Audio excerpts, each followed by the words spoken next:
The year was 2018, 6 years after the prison riot that had Moth Boy sent to a forensic psychiatric hospital.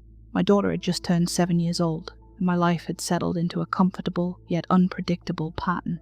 There was always something to keep an eye on, something to adapt to. A sudden illness, a change in schedule. My wife was working at a company that was about to go public on the stock market, and they were preparing to step into franchising. As a result, she had to travel a lot, leaving me as the sole caretaker back home.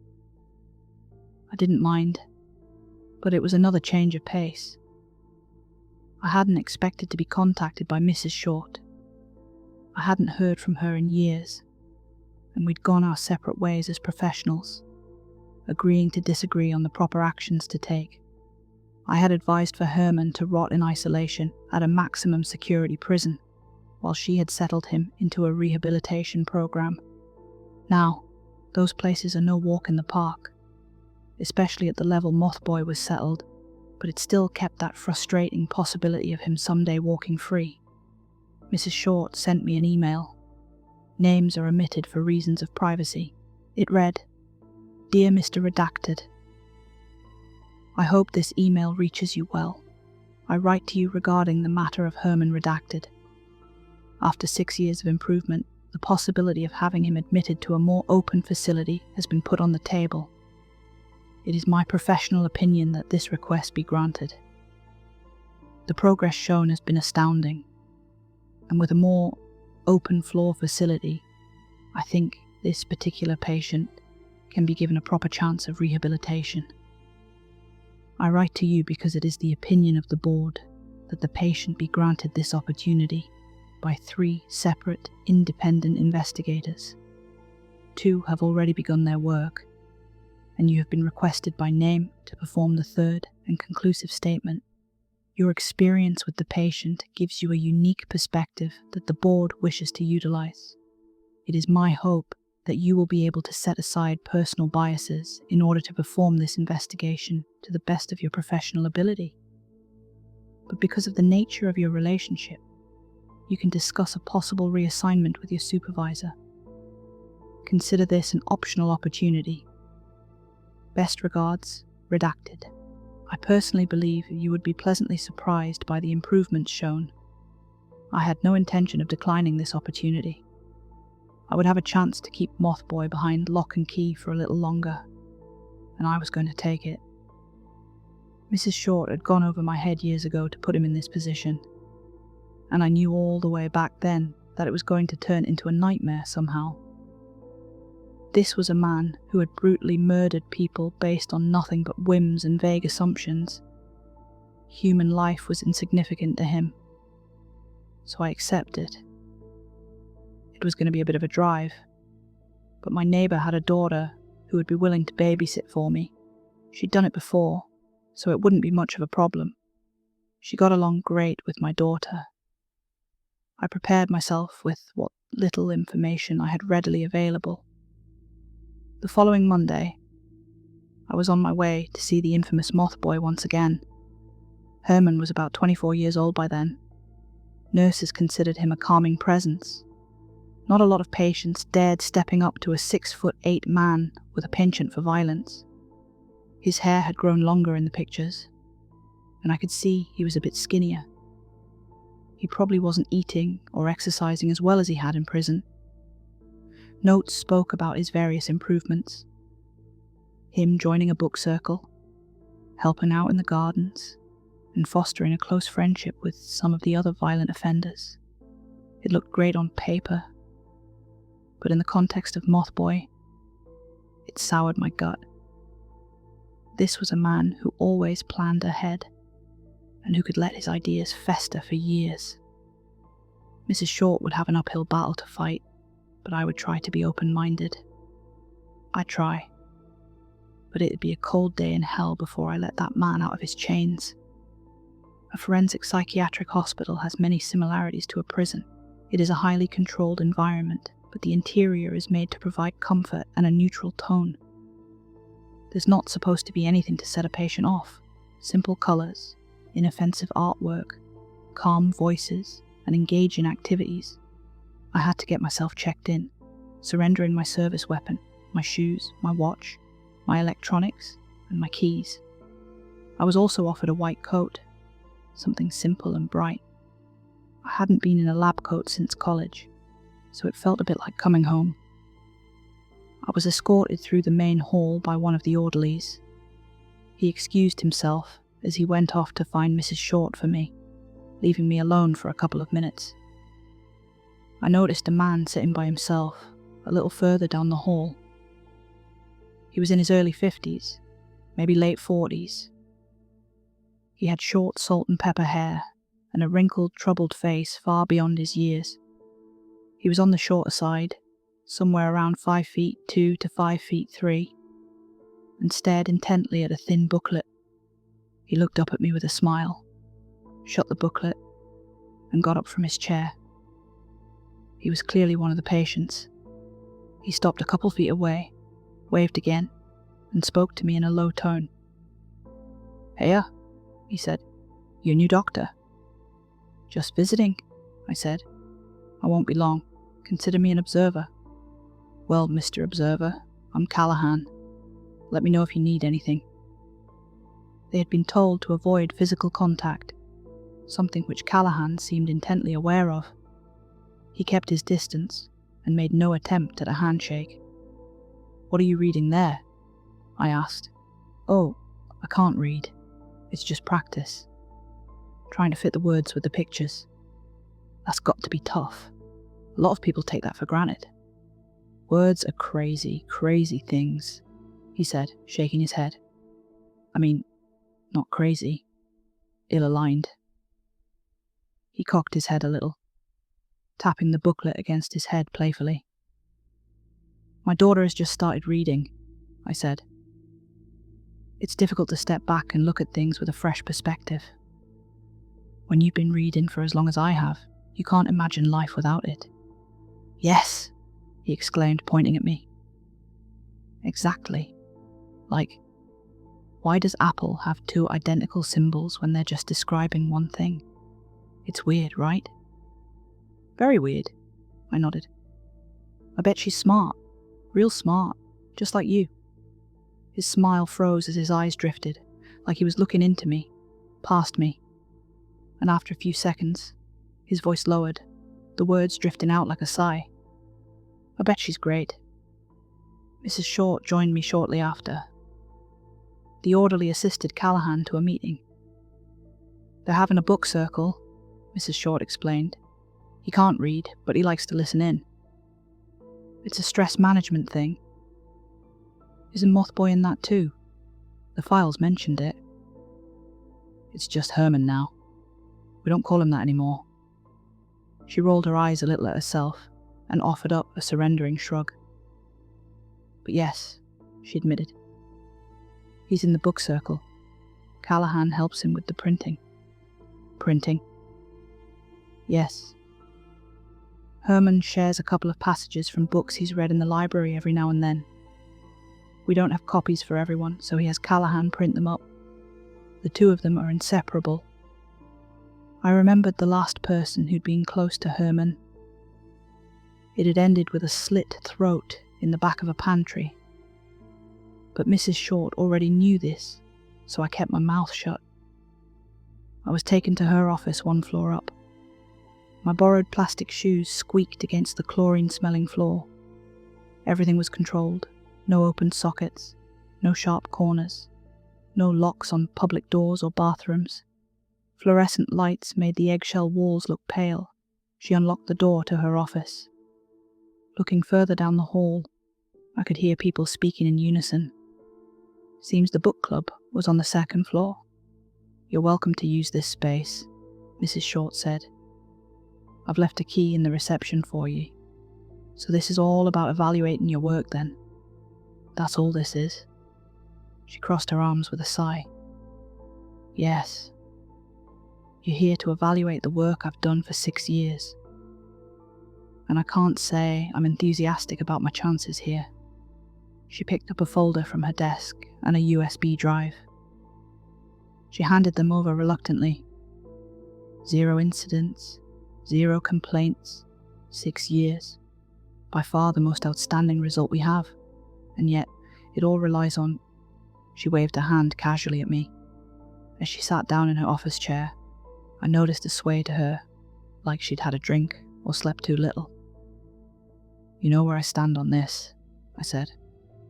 Yes, I do. I'm painfully aware. Which is why I've been trying to put this off for months. Hoping they'd settle for someone else. Anyone else, really. So why didn't they? Why settle for someone they know is going to be biased? She pointed to the folder. Herman asked for you. I spent most of the day getting to know the facility. I checked out the gardens in the backyard where patients could care for their plants behind the safety of a tall wall and an armed guard. I didn't get a chance to see the book circle, but it was described as a stress management tool. Whenever a new or sudden change came about, the patients were called upon to participate in a group reading. Intense concentration on a single task seemed to help as a coping mechanism. There was a cafeteria-style room where they ate, collectively, with paper cutlery and disposable plates. Those who couldn't eat as a group were allowed to return to their chambers if there was no inherent safety issue to consider. There were isolation cells and temporary holding rooms, a small library, a recreation room, an art room, and a space for visiting family members to come by. My first interview with Herman was scheduled for that afternoon. It was to be the first of at least 3, with the possibility of a follow-up if necessary.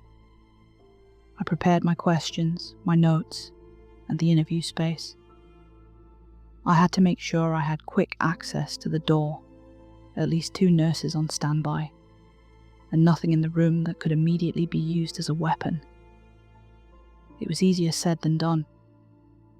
Moth Boy was clever, and if he wanted to hurt me, there'd be little that could stop him. As 3 p.m. rolled around, there was a knock on the door. There was a tall shadow on the other side of the frosted glass. The door opened. Herman didn't look that different from last time I'd seen him. Much like in the pictures, he was a bit thinner, but he was still every bit as tall. His hair had grown longer, almost reaching the length of his arm. But his eyes were still dead, and there wasn't a hint of emotion on his face. He ducked through the door, straightened out and glanced at me. I pointed at an armchair across the room. He had what looked like an iPad under his arm, probably a text-to-speech tool. He sat down and I joined him. I took a deep breath.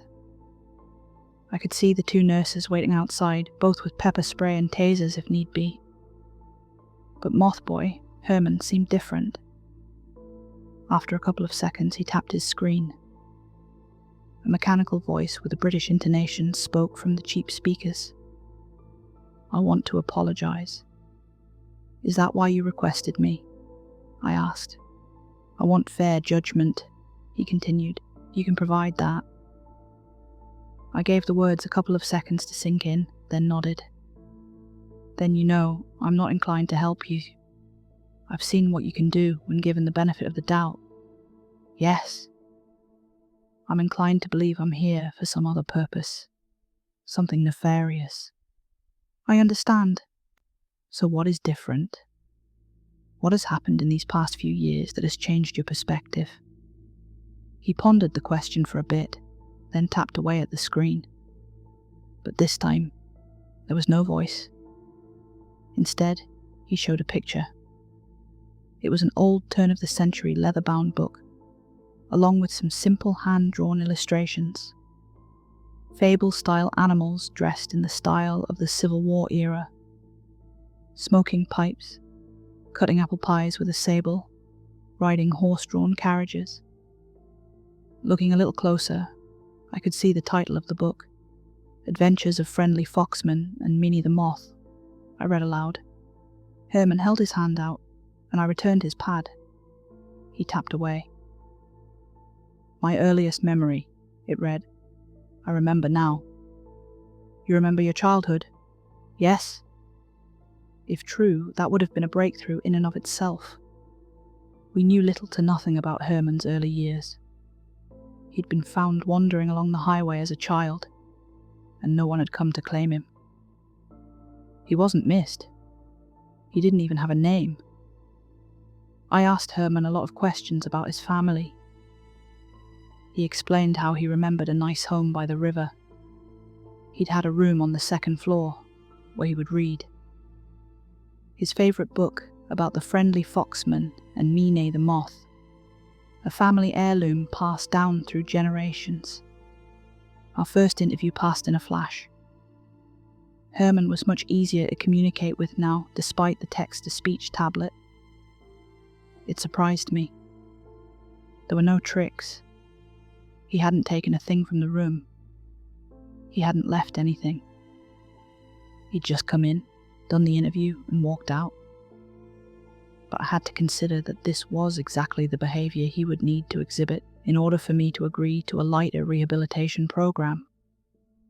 And he was manipulative. I was impressed, but not convinced. And I think he knew that. When I got home that night, I paid the babysitter and ended up spending hours on my laptop. My daughter fell asleep watching cartoons, so I had to carry her to bed. I ended up sitting on a chair in her room, scrolling past page after page of old American fables. I wanted to check this book out for myself, see if it explained something about his behaviour. I'd emailed Mrs. Short about it earlier, and just before midnight, I got a response. "We have a copy of it in the library," she wrote. "But it's a later edition, and some stories have been cut. We don't have the first edition. It's made by this obscure Danish-American author that mostly wrote about philosophy and pseudoscience. The author was E.A. Rask. It was a peculiar name, but easy to search for. But it didn't take me long to realise it would be a nightmare to sift through the overlapping information. It was like trying to read about a politician's taste in cheese. It's rarely noticed after a lifetime of public service. Likewise, E.A. Rask's children's books were rarely ever mentioned, even on dedicated sites. Not that there were a lot of them. They were his least known works. I returned a couple of days later. I met Callahan in the hallway. He asked me about my health and the health of my family. It sounded like small talk, but there was something about the way he said it that made me take a step back. But he was observant. I'll give him that. "Do you wear a watch?" he asked. "Usually, I mean." "I do, yes." "How do you know?" "You keep pulling on your coat. People who wear watches do that." I gave him a curious look, and he groaned apologetically. "I used to pick them. Steel. The mechanical ones with the click locks. It was easy money. Well, I hope you won't pick mine." No, that was a long time ago. Long time. When I get out, you'll see. Changed man walking." He held his head high. From the looks of it, he seemed to be a reformed man, pleasant enough to have a conversation with. But I had to remember that these people were in there for a reason. I was sure they'd gone through hardships of their own. But that didn't mean you can let your guard down. Callahan might well have trained to exploit lapses of judgment. Before my next interview with Herman, I had a run-in with Mrs. Short. She was visibly exhausted, having her third coffee and getting her fingers stuck in her tousled hair. She didn't pay me much attention, instead focusing on another email. Probably a last-ditch effort to throw me out of the process. We didn't exchange many words, but I brought up the curious children's book. "We got a copy in the library," she said. "He brings it to the book circle sometimes. It's harmless, really. You don't see some kind of connection between it and his fascination with moths. Of course, but the stories are harmless. It's just a clever fox and a mean moth.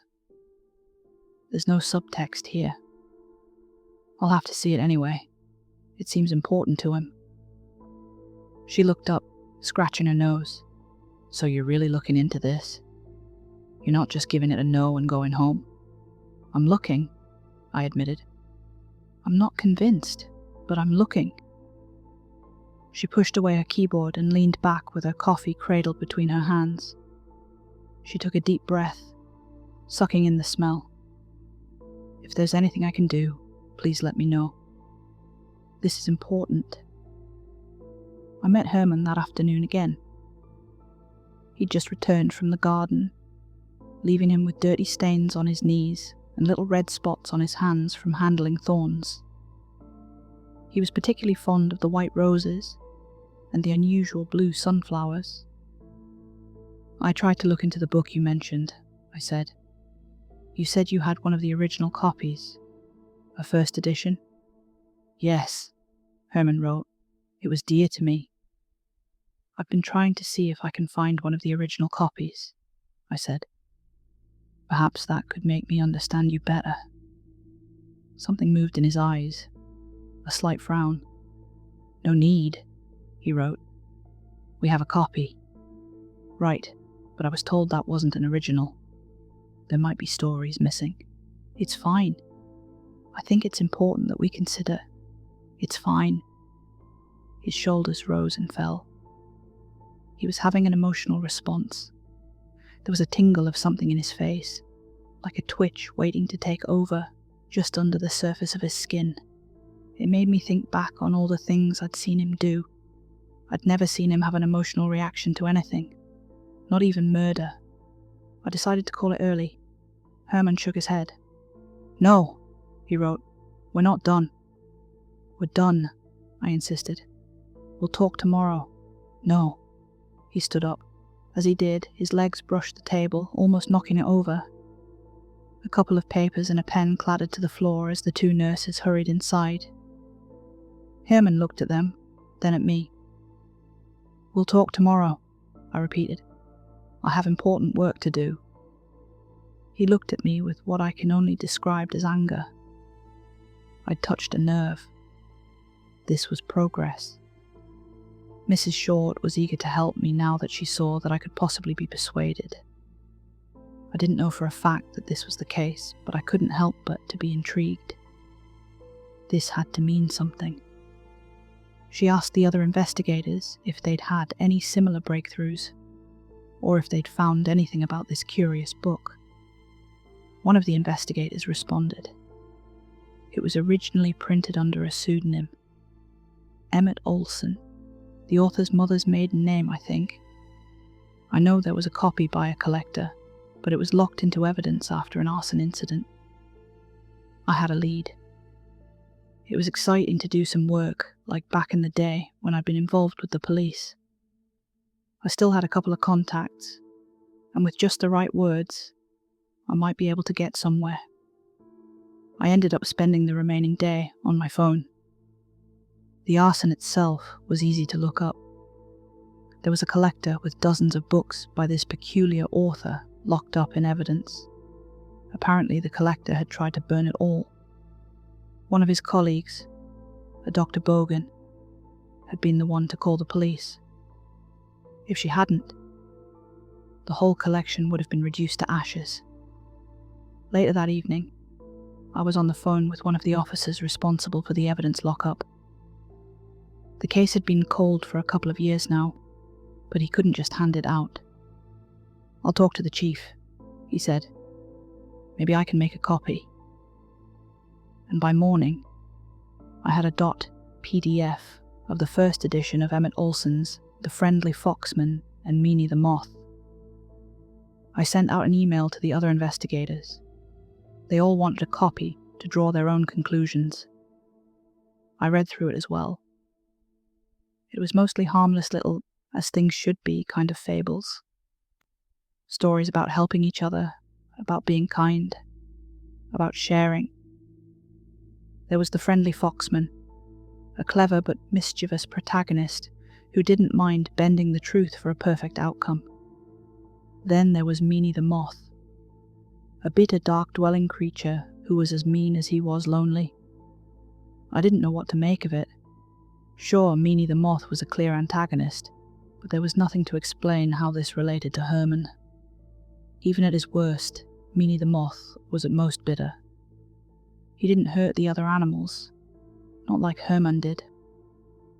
Later that afternoon, I had my third interview with Herman.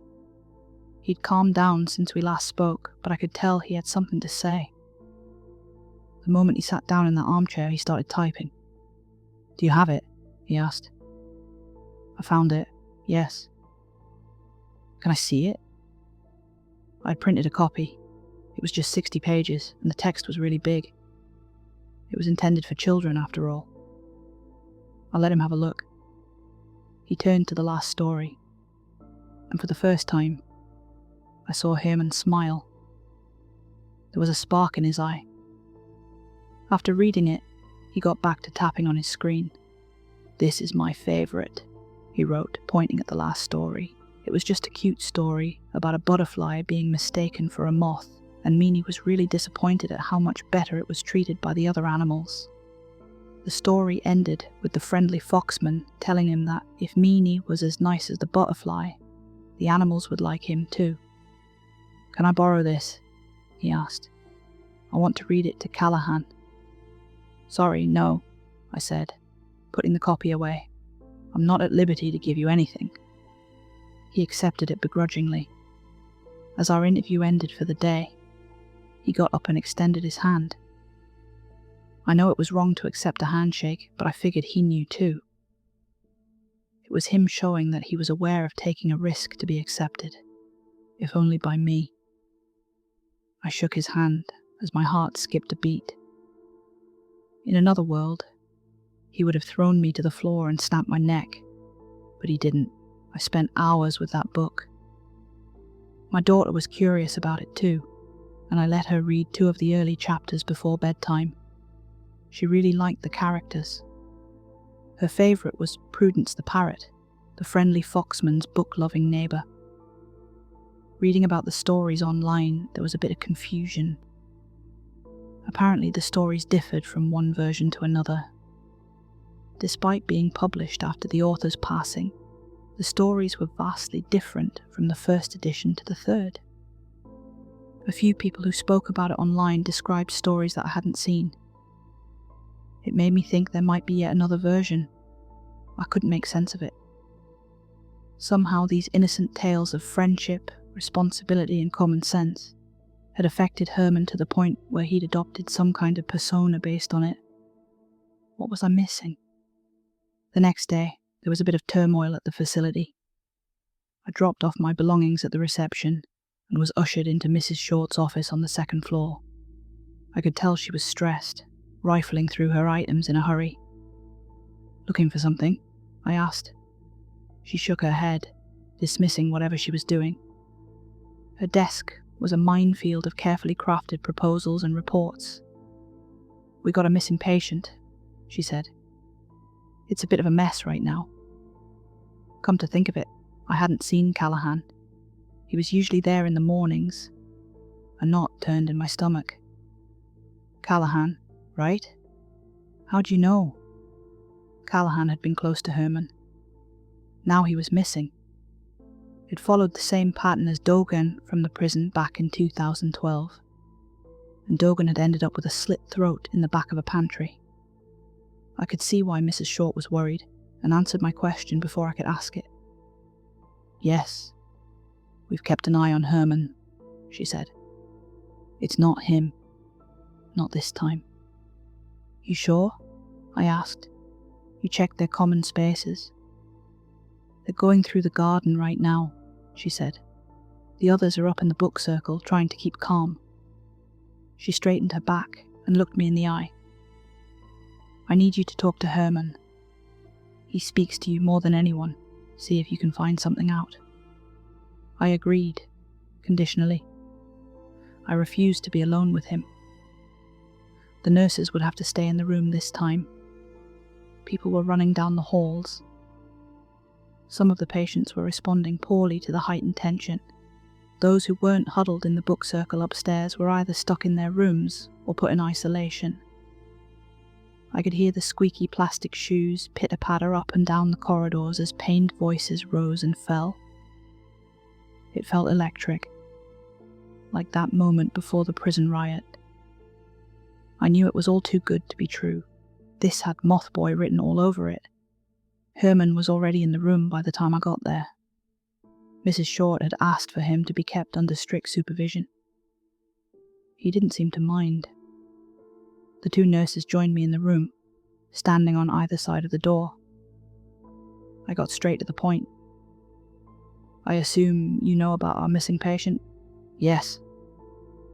"Are you the one responsible this time, Herman?" He shook his head. "You are?" "Well, that's a new one," I admitted. "What did I do to make poor Callahan disappear?" Herman didn't answer. Instead, he looked down at his hands. He took a deep breath and tapped at his screen again. "Do you know which story is my favorite?" "The last one," I said. "Like you told me the other day. Your last one, or my last one." "What do you mean?" He held out a hand, asking me to give him my copy of the book. I did. He held it up, showing me the final story and the many images.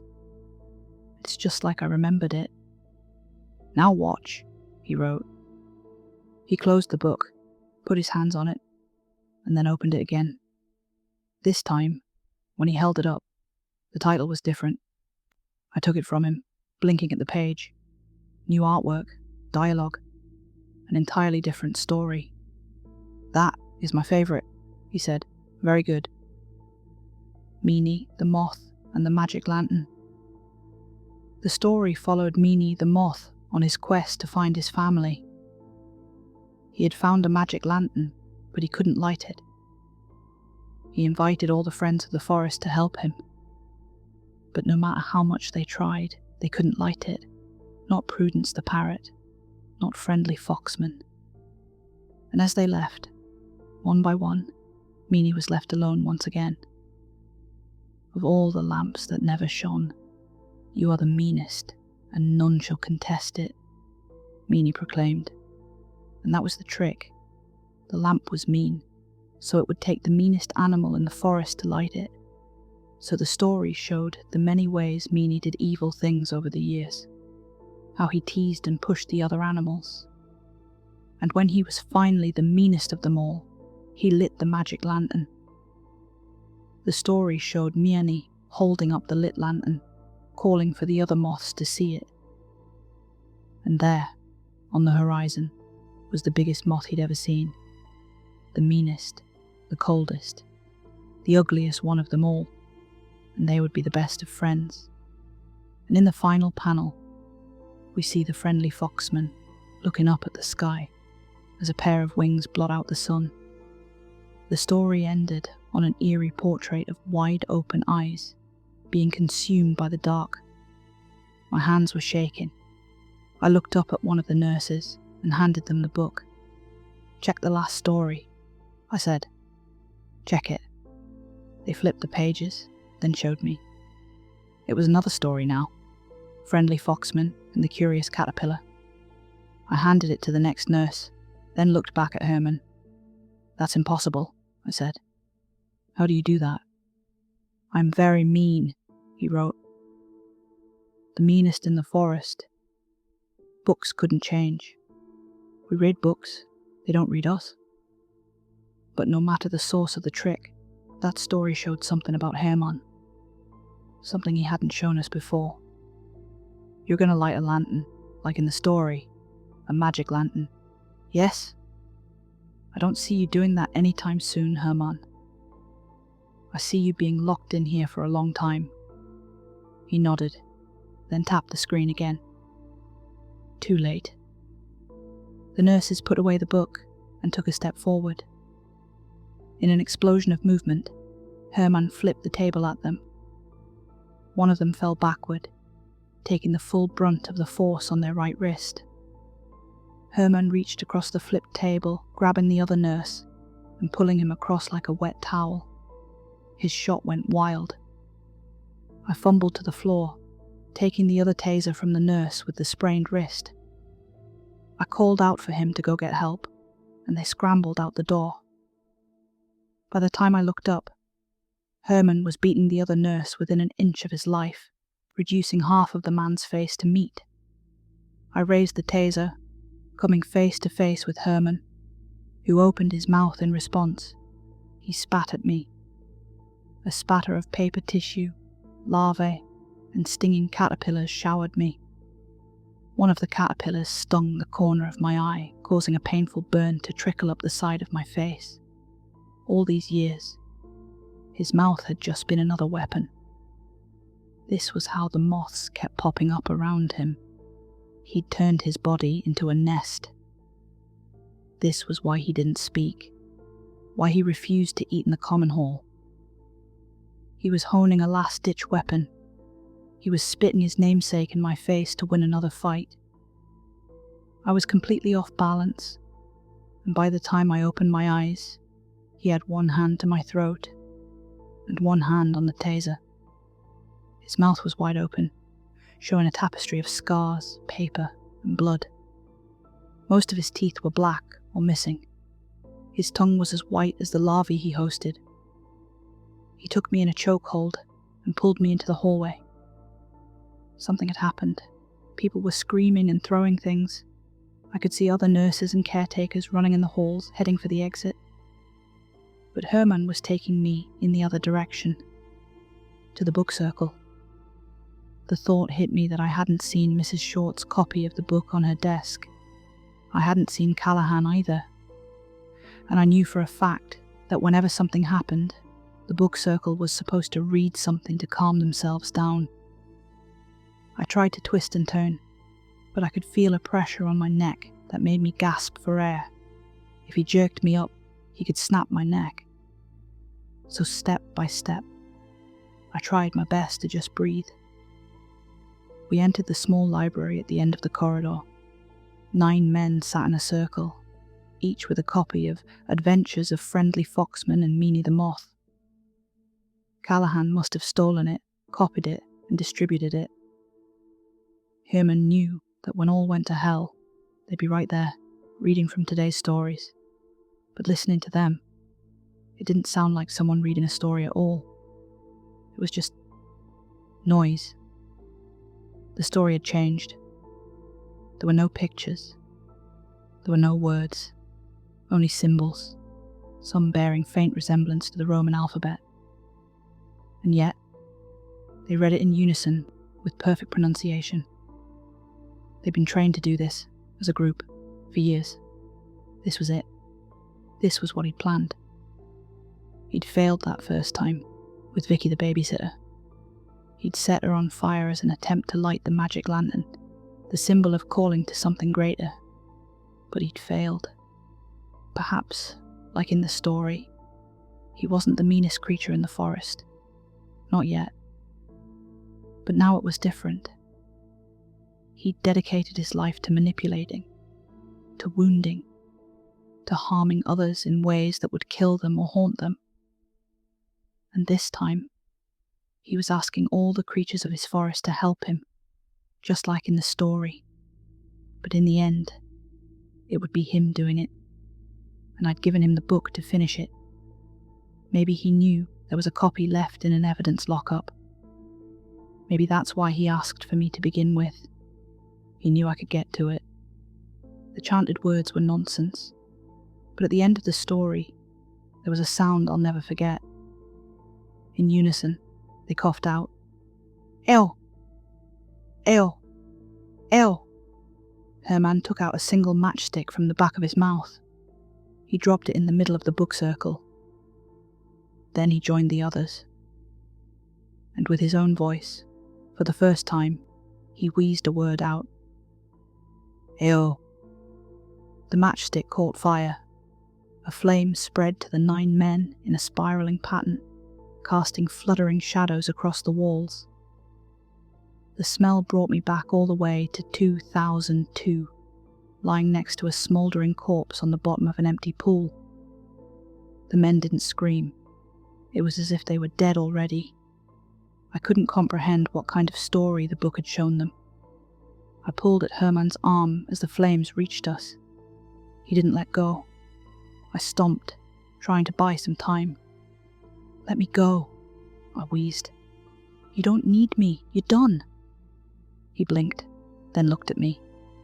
There was something in his face that I hadn't seen. Perhaps he'd faked emotion to trick me into pursuing that book. It made sense. Pretending to be upset would just motivate me.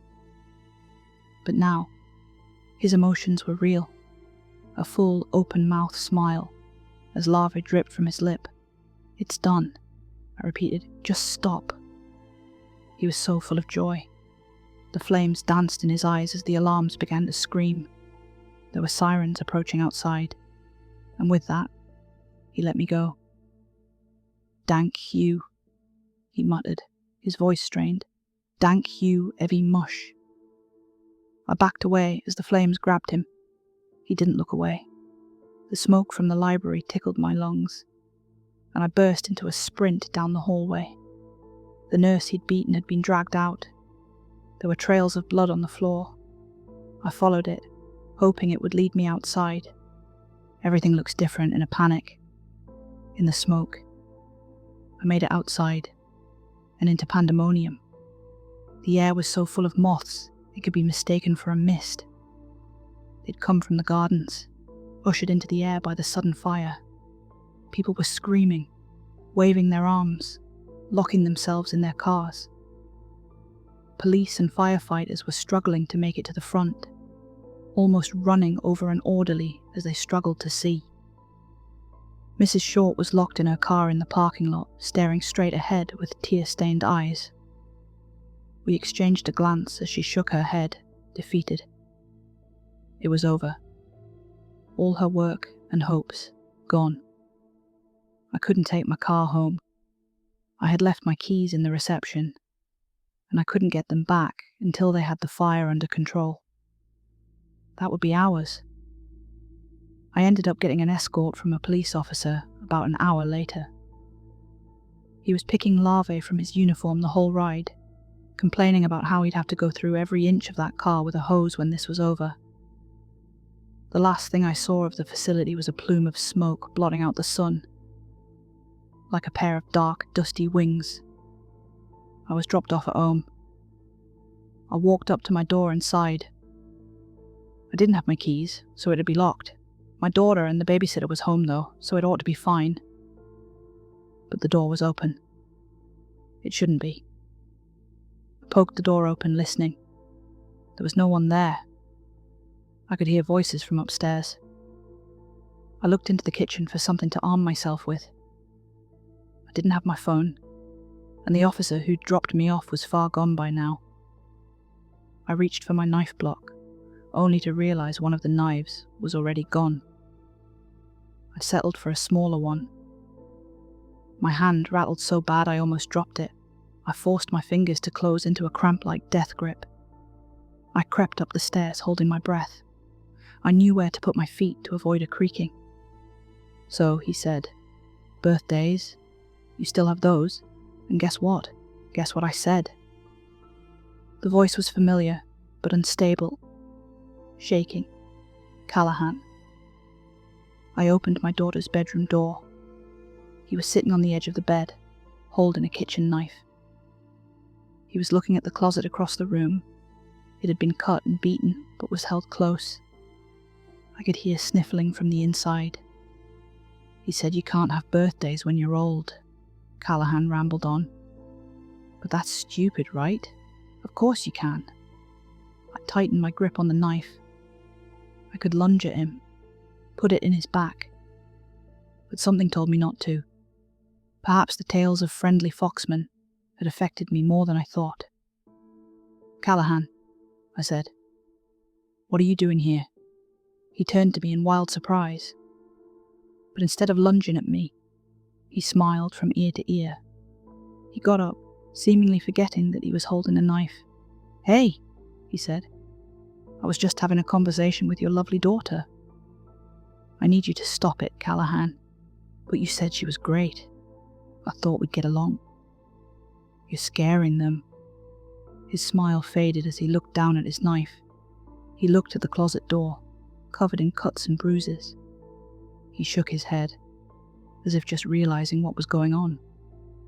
"I'm scaring them?" "Yes." Herman said it was okay. "It's not," I said. Now drop the knife." He did. I thought back on that moment in 2002 where I'd pointed my gun at 10-year-old Herman. I hadn't pulled the trigger, and all the consequences that came after that decision could be traced back to me. Every prison murder, every twisted word and half-truth. Now I had a choice again, and I couldn't make my mind up. "I'm sorry," said Callahan. I thought it was okay. And just like I'd done all those years ago, I let go.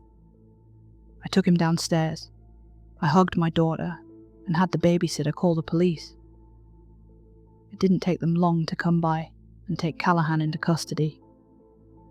They had him moved to a temporary facility waiting for reassignment. He looked completely destroyed when they put him in the squad car. No screaming or fighting, just a quiet sobbing. It was long after midnight when the final car left my property. I sat by my daughter as she fell asleep. I went outside, sat down on the top of the stairs, and had a long talk with my wife. She called off her business trip and took the first flight home in the morning. When all was said and done, I looked at the forest across the yard, the swaying trees, singing along with the evening wind. Perhaps I was the same person now as I'd been back then. Despite the innumerable horrors and twisted words, maybe I was still the person who couldn't pull the trigger if push came to shove. But was it because I was a coward? Or because I believed in people? Did it matter? As I got up to head to bed, I noticed something on the driveway. Something metallic. It was my things from the reception. My service weapon, my wallet, my keys. They were a bit ashen, but they were mine. Nothing was missing. I looked up. I called out, but there was no one there. Just the flutter of something small by the tree line. Herman could have killed me back in the library. He held me, waiting for the flames. But he'd had no reason to be mean anymore. His magic lantern was lit. And perhaps that was all he really cared for. Maybe that's why he let me go. Looking back at this, I think I know what kind of man I want to be. I want to be the one who can imagine a light in anyone's darkness. In Mrs. Short, in Callahan, and perhaps in a Moth Boy. They never found his body. The facility never got rid of the moths. Some claim that they saw Herman leaving in the company of a man. Others said they saw him burned to death in that library. And some claim to have seen him, years later, out and about as a free man. He was easy to spot in a crowd. Personally, I haven't seen or heard from him since, but every now and then, I hear the flutter of a moth and I look to the sky. And if I look really hard, I can almost see two dusty wings, blotting out the sun.